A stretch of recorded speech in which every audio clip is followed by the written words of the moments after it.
ونصلي على رسوله الكريم أما بعد فأعوذ بالله من الشيطان الرجيم بسم الله الرحمن الرحيم من كان يريد حرث الآخرة نزد له في حرثه ومن كان يريد حرث الدنيا نؤته منها وما له في الآخرة من نصيب۔ اللہ تبارک و تعالی اپنے کلام عظیم میں ارشاد فرما رہا ہے کہ جو آخرت کی کھیتی چاہتا ہے ہم اس کی کھیتی میں اور اضافہ کر دیتے ہیں، اور جو دنیا کی کھیتی چاہتا ہے ہم اسے دنیا عطا فرما دیتے ہیں مگر آخرت میں اس کا کوئی حصہ نہیں۔ اللہ تبارک و تعالی نے قرآن عظیم کی اس آیت میں یہ ظاہر فرما دیا کہ اللہ کا فیصلہ تمہارے ارادے اور تمہاری چاہت کے مطابق ہے۔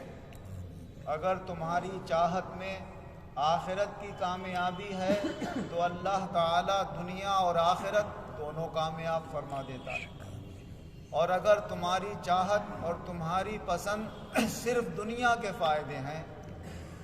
آخرت میں چاہے کچھ بھی ہو جائے اس کی پرواہ نہیں ہے، تو پھر اللہ تعالیٰ فرماتا ہے کہ دنیا تو مل جاتی ہے مگر آخرت ایسے لوگوں کی برباد ہو جاتی ہے۔ حضور نبی اکرم صلی اللہ علیہ وسلم ارشاد فرماتے ہیں کہ دنیا اللہ تعالیٰ اسے بھی عطا فرما دیتا ہے جس سے راضی ہوتا ہے، اور اسے بھی عطا فرما دیتا ہے جس سے ناراض ہوتا ہے،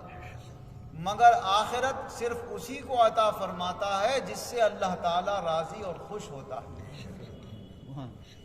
اور ہماری آخرت کا اور اس کی کامیابی کا دار و مدار اللہ تعالیٰ نے حضور نبی اکرم صلی اللہ علیہ وسلم کی اتباع میں رکھی۔ اللہ تبارک و تعالی فرماتا ہے کہ جو ہمارے نبی صلی اللہ علیہ وسلم کی اتباع کر لیتا ہے تو سمجھ لو کہ وہ ہماری بات مان لیتا ہے۔ من یطع الرسول فقد اطاع اللہ، جس نے رسول کا کہنا مان لیا تو اس نے اللہ کا کہنا مان لیا۔ حضور نبی اکرم صلی اللہ علیہ وسلم کے لائے ہوئے دین کے مطابق جو لوگ زندگی گزاریں گے وہی آخرت میں کامیاب ہوں گے۔ فرمان باری تعالی ہے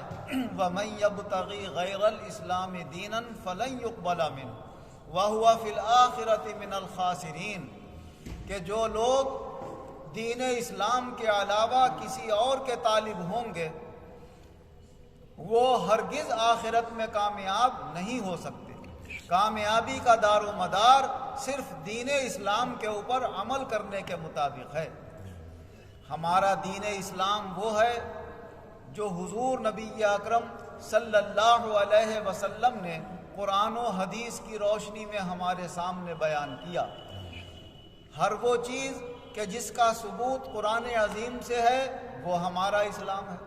جس کا ثبوت حدیث پاک سے ہے وہ ہمارا اسلام ہے، آمین۔ جس کا ثبوت صحابہ رضی اللہ عنہم کے اجماع پر یا تابعین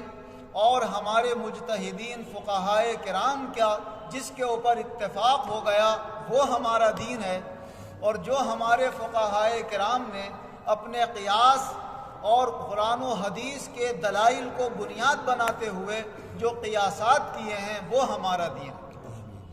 یہ چار دلیلیں ہمارے دین کی ہیں، کتاب اللہ جو قرآن عظیم کہلاتا ہے، سنت رسول اللہ جو حدیث پاک کہلاتی ہے،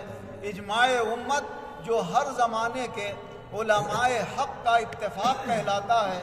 یہ ہماری دلیل ہے۔ اور جو قیاس ہے علماء مجتہدین کا، فقہائے کرام کا، وہ ہماری دلیل ہے۔ ان چار دلیلوں سے ہٹ کر اگر کوئی دین کے اندر نئی بات پیدا کر کے اپنی طرف سے عمل شروع کر دے تو اللہ کے یہاں وہ کبھی مقبول نہیں ہے اور ایسا شخص کبھی کامیاب ہونے والا نہیں ہے۔ حضور نبی اکرم صلی اللہ علیہ وسلم ارشاد فرماتے ہیں محمد فرق بین الحق والباطل، اب اگر حق اور باطل کے درمیان فرق ظاہر ہوگا تو وہ صرف محمد صلی اللہ علیہ وسلم کی اتباع سے ہوگا، ورنہ اللہ کو تو سبھی مانتے ہیں، ہر مذہب کا آدمی مانتا ہے، وہ کبھی مومن نہیں کہلائے گا، کبھی مسلمان نہیں کہلائے گا۔ ایمان والا وہی کہلائے گا جو اللہ پر ایمان رکھنے کے ساتھ ساتھ محمد مصطفیٰ صلی اللہ علیہ وسلم کے اوپر ایمان رکھتا ہوگا۔ حضرت جابر رضی اللہ عنہ روایت کرتے ہیں کہ ایک مرتبہ حضور صلی اللہ علیہ وسلم آرام فرما رہے تھے، سو رہے تھے، 3-4 فرشتے اللہ کی طرف سے آئے اور حضور صلی اللہ علیہ وسلم کے قریب آ کر کھڑے ہو گئے اور آپس میں کہنے لگے کہ یہ ہستی جو لیٹی ہوئی ہیں، آرام فرما رہی ہیں، ان کی ایک مسل ہے، بتاؤ وہ مسل کیا ہے؟ تو وہ پھر آپس میں کہنے لگے اگر ہم بیان کریں تو یہ کیا سمجھیں گے، یہ تو سو رہے ہیں۔ تو دوسرے فرشتے نے کہا ان کی آنکھیں سو رہی ہیں، ان کا دل جاگ رہا ہے، جب دل بیدار ہے تو یہ تمہاری بات سمجھ سکتے ہیں۔ دونوں نے کہا ان کی مثال بیان کرو، اللہ نے ان کی کیا مثال رکھی ہے؟ تو فرشتہ ایک کہنے لگا کہ ان کی مثال اللہ تعالیٰ نے ایسی رکھی ہے کہ جیسے کسی امیر دولت مند نے کوئی شاندار مکان تعمیر کرایا اور اس مکان کے اندر بہترین دعوت کا اہتمام کیا ہو،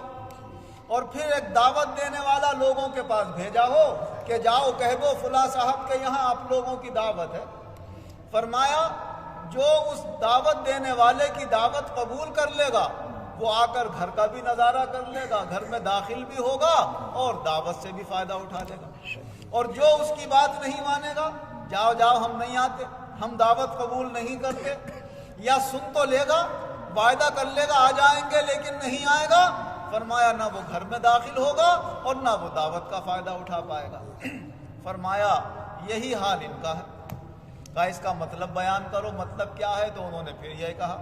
کہ یہ تو سو رہے ہیں، ان کے سامنے کیا مطلب بیان کریں؟ تو فرشتے نے پھر یاد دلایا کہ ان کی آنکھیں سوتی ہیں، ان کا دل جاگتا رہتا ہے، آپ بیان تو کرو۔ کہا اس کا مطلب یہ ہے کہ اللہ تبارک و تعالی نے جنت میں اپنے بندوں کے لیے گھر بنائے اور دعوت دینے کے لیے محمد مصطفیٰ صلی اللہ علیہ وسلم کو بھیجا ہے، جو ان کی دعوت قبول کر لے گا وہ جنت میں بھی داخل ہوگا، اور اللہ نے جو وہاں دعوت کا اہتمام کیا ہے اس دعوت سے بھی فائدہ اٹھائے گا۔ فَلَا تَعْلَمُ نَفْسٌ مَا أُخْفِيَ لَهُم مِّن قُرَّةِ أَعْيُنٍ، کسی نفس اور کسی جان کو یہ نہیں خبر کہ اللہ تبارک و تعالی نے آخرت میں ان کے لیے کیا آنکھوں کی ٹھنڈک چھپا رکھی ہے۔ حضور نبی اکرم صلی اللہ علیہ وسلم ارشاد فرماتے ہیں لا عین رأت ولا اذن سمعت ولا خطر علی قلب بشر، ان نعمتوں کے بارے میں کیا بیان کیا جائے؟ ایسی نعمتیں نہ کبھی کسی آنکھ نے دیکھی ہیں، نہ کبھی کسی کان نے سنی ہیں، نہ کسی بشر کے دل پر ان کا خیال گزرا ہے۔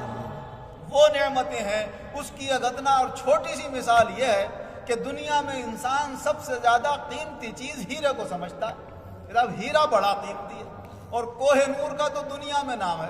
اور کوہ نور کا سائز کیا ہے؟ بہت سے بہت انڈے برابر ہوگا، اس سے تھوڑا بڑا ہوگا، اور اس کی چمک دمک کیا ہے، اس کی بناوٹ کیا ہے، اسی سے اس کی قیمت ہوتی ہے،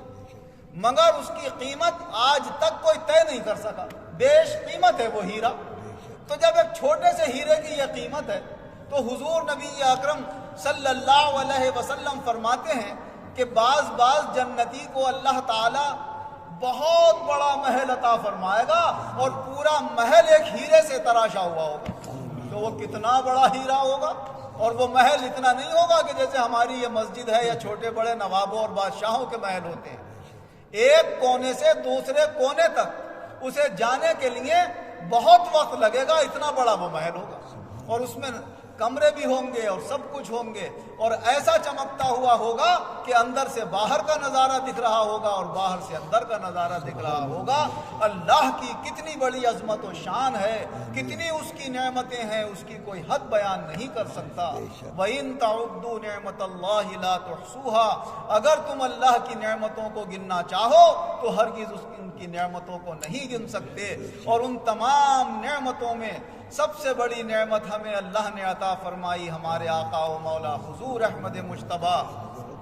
حضرت محمد مصطفیٰ صلی اللہ علیہ وسلم کہ یہ بڑی بڑی نعمتیں اللہ دے گا، مگر کہیں اس نے احسان نہیں جتایا۔ جب ہمیں رسول اپنے عطا فرمائے تو فرمایا لقد من اللہ علی المؤمنین اذ بعث فیہم رسولا، یقیناً اللہ نے مومنوں پہ بہت بڑا احسان کیا ہے جو انہیں عظمت و شان والا یہ رسول عطا فرما دیا ہے، کیونکہ تمام نعمتیں ملیں گی تو حضرت محمد مصطفیٰ صلی اللہ علیہ وسلم کے صدقے میں ملیں گی، ورنہ کوئی عبادت، کوئی محنت، کوئی کوشش اس وقت تک کامیاب نہیں ہو سکتی جب تک اس کی کامیابی کے اوپر مہر حضور صلی اللہ علیہ وسلم کی نہ لگ جائے کہ ہاں اس کا یہ عمل کامیاب کر دیا گیا، ورنہ ایسی ایسی محنتیں لوگوں نے کی ہیں اور حضور صلی اللہ علیہ وسلم نے مہر نہ لگائی تو ان کے عمل بیکار اور برباد ہو گئے۔ ایک جنگ کے موقع پر آپ نے سنا ہوگا حدیث پاک میں کہ ایک شخص بڑی محنت سے دشمنوں سے لڑ رہا تھا اور حضور کی فوج میں تھا، حضور کے ساتھ تھا۔ لوگوں نے اس کی جب تعریف بیان کی آپ کے سامنے تو آپ نے فرمایا یہ دوزخ میں جائے گا۔ ارے ایک شخص کہنے لگے میں تو ہل گیا سن کر، اتنا محنت سے دین کے لیے کام کرنے والا اور یہ دوزخ میں جائے گا؟ کہ مجھے بڑا تعجب ہوا۔ کہتے ہیں میرے دل میں حضور کے خلاف اور دین کی تکذیب کے متعلق ایسا برا خیال آیا جو پہلے بھی نہیں آیا تھا، ایمان قبول کرنے سے پہلے بھی، مگر پھر بھی میں اس کے پیچھے لگ گیا دیکھوں کہ محمد صلی اللہ علیہ وسلم نے فرمایا ہے تو کوئی نہ کوئی بات ضرور ہو۔ وہ لڑتا رہا، دشمنوں کے بیچ میں گھس گھس کے لڑتا رہا، کافی اس کے زخم ہو گئے۔ جب زخموں کی تاب نہ لگ سکا تو اس نے اپنی ہی تلوار کھڑی کر کے اور اپنے سینے کا زور دے کر اس نے خودکشی کر لی، اور خودکشی اسلام میں حرام ہے، اور اگر حرام کام کو جائز سمجھ کر کیا جائے تو کفر ہے، اور حرام کو حرام سمجھ کے ہی کیا جائے کہ بھائی ہے تو گناہ مگر میں کر رہا ہوں توبہ کر لوں گا اللہ سے تو پھر بھی حرام تو ہے۔ آدمی حرام کے مرتکب سے فاسق ہو جاتا ہے اور حرام کو حلال سمجھنے سے کافر ہو جاتا ہے، تو اگر اس نے حلال سمجھ کر کی تو ہمیشہ کے لیے دین سے خارج ہو گیا، یوں دوستی ہو گیا، اور اگر حرام سمجھ کر بھی کی، حلال نہیں بھی سمجھا، تب بھی کم سے کم اس گناہ کی وجہ سے جو اس نے کیا نہ جانے کب تک اسے دوزخ میں جلنا پڑے، لیکن اللہ نے اپنے رسول کی بات کو سچا کیا کہ یہ دوزخ میں جائے گا۔ اب چاہے دوزخ میں سے نکل کے آئے یا نہ آئے یہ الگ بات ہے، لیکن جائے گا ضرور۔ جو رسول صلی اللہ علیہ وسلم کی زبان سے نکل جاتا تھا اللہ تعالیٰ اسے پورا فرما دیا کرتا ہے۔ وہ شخص ایک دم اپنے ایمان کے ساتھ تازے ہو کر پھر حضور کی خدمت میں حاضر ہوئے اور عرض کرنے لگے یا رسول اللہ، میں گواہی دیتا ہوں کہ آپ اللہ کے رسول ہیں، آپ سچ فرما رہے تھے، جس کے متعلق آپ نے فرمایا تھا اس کے ساتھ ایسا عمل ہوا اور اس نے ایسا کیا۔ حضور صلی اللہ علیہ وسلم نے فرمایا اے بلال، لوگوں میں جا کر یہ اعلان کر دو اللہ اس دین کی مدد جس سے چاہے گا لے لے گا، مگر جنت میں صرف ایمان والا جائے۔ تو معلوم ہوا دین کی خدمت کرنا، دین کی مدد کرنا، بڑے بڑے محنت کے کام کرنا یہ کوئی دلیل اور ثبوت نہیں ہے کہ یہ ایمان والا ہے۔ ایمان والا وہ ہے جس کے ایمان کو اللہ پسند کر لے، اللہ کے رسول پسند کر لیں، ورنہ کوئی ایمان والا نہیں ہو سکتا جب تک اس کی محنت کامیاب نہیں ہو سکتی، جب تک حضور صلی اللہ علیہ وسلم کے دربار سے اسے کامیابی کا پروانہ نہیں مل جائے گا۔ ہمارے دادا پیر حضرت قبلہ خطیب اعظم مولانا شاہ وجیہ الدین احمد خان صاحب رحمۃ اللہ علیہ فرماتے ہیں اے وجیہ وہ ہوگا کامیاب محشر میں، اے وجیہ وہ ہوگا کامیاب محشر میں، ہو چکا ہے جو پہلے کامراں مدینے میں، پہلے وہاں سے کامیابی ملے گی تب اللہ تبارک و تعالیٰ کے دربار میں کامیابی ہوگی، اور اس کامیابی کا دار و مدار اللہ تبارک و تعالیٰ نے ان دلیلوں کے اوپر رکھا ہے۔ جو دلیلوں کی روشنی میں عمل کیا جائے گا وہ اللہ اور اس کے رسول کی پسند کے مطابق ہوگا، اور جو خالص اپنی مرضی سے قرآن و حدیث سے اور فقہائے کرام کے دلائل اور مسائل سے ہٹ کر کیا جائے گا اس کی قبولیت کا کوئی اعتبار نہیں ہے۔ اللہ تبارک و تعالی ہمارے عقائد وہ بنائے، ہمارے اعمال، اخلاق اور نیت وہ بنائے جو اللہ اور اس کے رسول کو پسند ہو، اللہ کے مقبول بندوں کو پسند ہو، اور وہ طریقے اللہ ہمیں بآسانی اختیار کرنے کی توفیق عطا فرمائے۔ اور جو اللہ اور اس کے رسول کو اور اس کے مقبول بندوں کو ناپسند ہو اللہ تعالیٰ اسے ہمارے لیے بھی ناپسند بنائے اور بآسانی اللہ ان سے بچنے کی توفیق عطا فرمائے. آمین. وآخر دعوانا ان الحمد للہ رب العالمین. الحمد للہ رب العالمین والعاقبۃ للمتقین والصلاة والسلام علی خیر خلقہ محمد وآلہ واصحابہ اجمعین. اے اللہ ہمارے گناہوں کو معاف فرما، آئندہ گناہوں سے بچنے کی توفیق عطا فرما، اپنی سب مخلوق پر رحم و کرم فرما، خاص طور سے تمام ایمان والوں پر رحم و کرم فرما. جو بیمار ہیں انہیں شفا عطا فرما، جو قرض دار ہیں انہیں قرضوں سے نجات عطا فرما، جو بے روزگار ہیں انہیں اچھے روزگار عطا فرما، جو برسر روزگار ہیں ان کے روزگاروں میں خیر و برکت و ترقی عطا فرما، جو بے دین ہیں اللہ انہیں دیندار بنا، جو دیندار ہیں ان کے ایمانوں میں اور قوت اور روشنی پیدا فرما، اعمال خیر کی توفیق عطا فرما، ایمان و عزت کے ساتھ زندہ رکھ، ایمان و عزت کے ساتھ